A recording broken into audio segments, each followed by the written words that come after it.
Karthigai Deepam serial February 11 இன்னைக்கான எபிசோடில் என்ன நடக்கலாம் அப்படிங்கிறத ரிவ்யூவாக பார்க்கலாங்க. ஐஸ்வர்யா, அருண், அபிராமி எல்லாரும் உட்காந்து சாப்பிட்டுட்டு இருக்காங்க. தீபா, மீனாட்சி 2 பேரும் பரிமாறிட்டு இருக்காங்க. ஐஸ்வர்யா சாப்பிட்டுட்டு இருக்கும்போதே அவங்களுக்கு வாமிட் வர மாதிரி ஆகும். என்னாச்சுங்கிறாங்க அபிராமி. அதுக்கப்புறம் ஐஸ்வர்யா வாமிட் பண்ணுறதுக்காக ஓடுறாங்க. பின்னாடியே மீனாட்சி, அருண் 2 பேரும் போகிறாங்க. அதுக்கப்புறம் ஐஸ்வர்யா அப்படியே டயர்டாகி தூங்கிடுறாங்க. டாக்டரை வர சொல்லி பார்க்குறாங்க. டாக்டர் வந்து ஃபுல்லாக செக்கப் பண்ணிவிட்டு கன்சீவாக இருக்காங்க ஐஸ்வர்யா அப்படின்னு சொல்லவும் எல்லோரும் ரொம்பவே சந்தோஷப்படுறாங்க. அதுக்கப்புறம் அபிராமி அந்த டாக்டருக்கு கிஃப்டாக ஒரு ரிங்கை ப்ரெசென்ட் பண்ணுறாங்க. டாக்டரும் அதை வாங்கிட்டு அங்கேருந்து கிளம்பிடுறாங்க. அதுக்கப்புறம் ஐஸ்வர்யா கண்ணை முழிச்சு பார்க்க, எனக்கு என்னாச்சு, எனக்கு ஏன் திடீர்னு வாமிட் வந்துச்சு அப்படின்னு கேட்கவும், நீ கன்சீவாக இருக்க ஐஸ்வர்யா, நீ அம்மா ஆகிட்டா நான் அப்பா ஆகிட்டேன் ஐஸ்வர்யா அப்படின்னு அருண் சொல்லவும், நான் கும்பிட்ட தெய்வம் எதுவுமே என்னை கைவிடலைங்கிறாங்க அபிராமி. கரெக்டாக அந்த நேரத்தில் ஐஸ்வர்யாவோட அம்மா வந்து இறங்குறாங்க.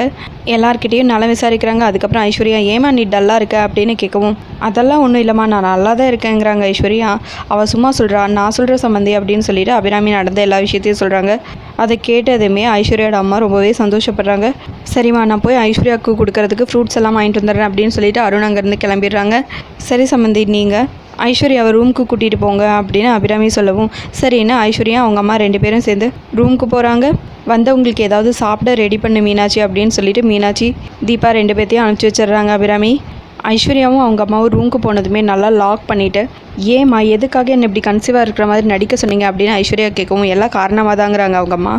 என்னன்னு சொல்லுங்கம்மா, எனக்கு ஒன்றுமே புரியல அப்படின்னு கேட்கவும், அதெல்லாம் ஒன்றும் இல்லை, அந்த தீபாவை வீட்டை விட்டு துரத்தணும்ல, அதுக்காக தான்.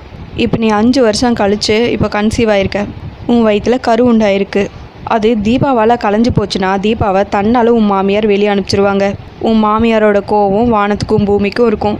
அதுக்காக தான் இந்த பிளான் அப்படின்னு அவங்க அம்மா சொல்லவும், அம்மா நீங்கள் முதல்லே வந்திருக்கலாம், நான் இதுக்காக என்னென்னமோ எல்லாம் யோசிச்சுட்டு இருந்தேன், சூப்பர்மா நீங்கள் அப்படின்னு சொல்லிட்டு அவங்க அம்மா ஹக் பண்ணி ரொம்பவே சந்தோஷப்பட்டுருக்காங்க ஐஸ்வர்யா. இன்னொரு பக்கம் இந்த சந்தோஷமான விஷயத்த சொல்கிறதுக்காக தீபா வேகமாக கார்த்திகிட்ட வராங்க ரூமுக்கு. ஐஸ்வர்யா அக்கா கன்சீவாக இருக்காங்க அப்படின்னு சொல்லவும், ரொம்ப சந்தோஷமான விஷயங்க, 5 வருஷம் கழித்து ஒரு நல்ல விஷயம் நடந்திருக்கு. அந்த சந்தோஷத்தில் நீங்கள் ப்ராக்டிஸ் பண்ணாமல் விட்டுறாதீங்க, நாளை கழித்து உங்களுக்கு கச்சேரி இருக்குல்ல அப்படின்னு கார்த்தி சொல்லவும், ஆமாம் சார், நானும் மறந்துட்டேன், நான் ப்ராக்டிஸ் பண்ணவே இல்லை அப்படின்னு தீபா சொல்லவும், சரிங்க கரெக்டாக ப்ராக்டிஸ் பண்ணுங்கள், நீங்களும் இவ்வளோ வருஷம் கழித்து நாளான்னைக்கு தான் ஸ்டேஜ் ஏறி பாட போகிறீங்க. அன்னி கன்சீவாக இருக்கிறதும் சந்தோஷமான விஷயந்தான், நீங்கள் பாட போகிறதும் சந்தோஷமான விஷயந்தான், 2மே நம்ம ஃபேமிலிக்கு ரொம்பவே சந்தோஷந்தான். அதனால் நீங்கள் ப்ராக்டிஸ் பண்ண விட்டுறாதீங்க, கரெக்டாக ப்ராக்டிஸ் பண்ணுங்கள் அப்படின்னு கார்த்திக் சொல்லவும், சார் நான் என்ன பாட்டு பாடட்டும் நீங்கள் சொல்லுங்கள் அப்படின்னு தீபா கேட்கவும், எனக்கு அவ்வளோலாம் மியூசிக் நாலேஜ் இல்லைங்க, உங்களுக்கு என்ன தோணுதோ நீங்கள் அதை பாடுங்க அப்படின்னு கார்த்திக் சொல்லவும், இல்லை சார் நான் இவ்வளோ நாள் இருட்டில் இருந்தேன், இப்போ நான் வெளிச்சத்துக்கு வரதுக்கு காரணமே நீங்கள் தான், அதனால் நான் உங்களை பற்றி பாட போகிறேன் அப்படின்னு தீபா சொல்ல, கார்த்திக் அப்படியே தீபாவையே பார்க்குறாங்க. உங்கள் மனசும் புத்தியும் என்ன சொல்லுதோ அதை கேளுங்க அப்படின்னு கார்த்திக் சொல்ல, சரின்னு சொல்லிட்டு தீபா பாட்டுக்கு கார்த்தியை பார்த்து பாட ஆரம்பிச்சிடுறாங்க. தீபா பாடுறது கேட்டு கார்த்தியும் ரொம்பவே சந்தோஷப்படுறாங்க. ஆனால் அது வெளியே காட்டிக்காமல் நீங்கள் கரெக்டாக ப்ராக்டிஸ் பண்ணுங்கள், உங்கள் மனசும் புத்தியும் ஒன்றா இல்லைன்னு நினைக்கிறேன், உங்கள் மனசு வேறு எங்கேயோ இருக்குது, அதனால் நீங்கள் கரெக்டாக ப்ராக்டிஸ் பண்ணுங்கள் அப்படின்னு சொல்லிட்டு கார்த்தி அங்கேருந்து லேப்டாப் எடுத்துகிட்டு கிளம்பிடுறாங்க. தீபாவும் மெதுவாக அப்படியே கார்த்தியை பார்த்து சிரிச்சுக்கிட்டே இருக்காங்க. இன்னொரு பக்கம் இவங்க பாடுற சவுண்டு கேட்டு அபிராமி பூஜை பண்ணும்போது டிஸ்டர்பாக இருக்கிற மாதிரி ஃபீல் பண்ணுறாங்க. ஆனாலும் அதை வெளியே காட்டிக்காமல் அப்படியே அவங்க பாட்டுக்கு அவங்க வேலையை செஞ்சுட்ருக்காங்க. ஐஸ்வர்யா அதை கரெக்டாக நோட் பண்ணிடுறாங்க.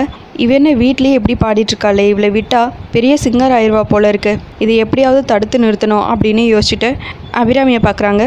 எக்காரணத்துக்கு கொண்டு இந்த வீட்டில் நம்ம மரியாதை கம்மியாக இருக்கக்கூடாது அப்படின்னு சொல்லிட்டு வேகமாக அபிராமி கிட்டே போய், பார்த்தீங்களாத்த பூஜை நடக்கிறப்போ நம்ம வீட்டில் எப்போவாவது இந்த மாதிரி சினிமா சாங்கெல்லாம் கேட்டிருக்கா, ஆனால் இப்போ பாருங்கள் தீபா சினிமா பாட்டெல்லாம் பாடிட்டுருக்கா அப்படின்னு ஐஸ்வர்யா சொல்லவும், சரி அவன் முதல்ல ப்ராக்டிஸ் பண்ணி முடிக்கட்டும், நான் அப்புறம் பூஜை பண்ணிக்கிறேன் அப்படின்னு சொல்லிட்டு அபிராமி அங்கேருந்து வந்துடுறாங்க. என்ன அத்தை எந்த ரியாக்ஷனும் இல்லாமல் போகிறாங்க அப்படின்னு ஐஸ்வர்யா பாட்டுக்கு தனியாக நின்று யோசிச்சுட்டு இருக்காங்க.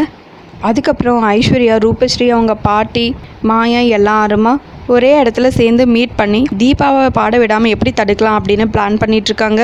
அதுக்கப்புறம் ஒவ்வொருத்தரும் ஒவ்வொரு பிளான் சொல்ல, இந்த பிரச்சனையெல்லாம் என்னால் தான் வந்துச்சு, நான் அந்த 100 ரூபாய்க்கு ஆசைப்படாமல் இருந்திருந்தா இப்போ இந்த பிரச்சனையே வந்திருக்காது, எல்லாம் என்னால் தான் அப்படின்னு பாட்டி சொல்லவும், என்ன சொல்கிறாங்க பாட்டிங்கிறாங்க மாயா.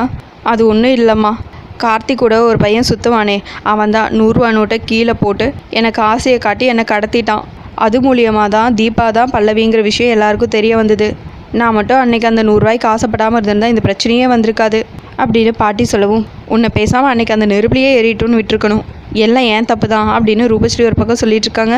கண்டிப்பாக கார்த்தி எப்படியாவது அந்த தீபாவை பெரிய சிங்கர் ஆக்கிடுவான், இது நம்ம விடவே கூடாது அப்படின்னு ஐஸ்வர்யா சொல்லிட்டு இருக்க, என்ன பண்ணலாம் அப்படின்னு யோசிச்சுட்டு இருக்காங்க மாயா. அதுக்குள்ளே ரூபஸ்ரீ எனக்கு ஒரு பிளான் இருக்குது அப்படின்னு சொல்லிட்டு அவங்க யோசிச்சு வச்ச பிளானை எல்லாருக்கிட்டையும் சொல்கிறாங்க. சூப்பர், வாவ், செம பிளான் இதுங்கிறாங்க மாயா. அதோட எபிசோடையும் முடிச்சிருக்காங்க. உங்களுக்கு இந்த வீடியோ பிடிச்சிருந்தா லைக் அண்ட் சப்ஸ்கிரைப் பண்ணி நம்ம சேனல் சப்போர்ட் பண்ணுங்கள். தேங்க்யூ.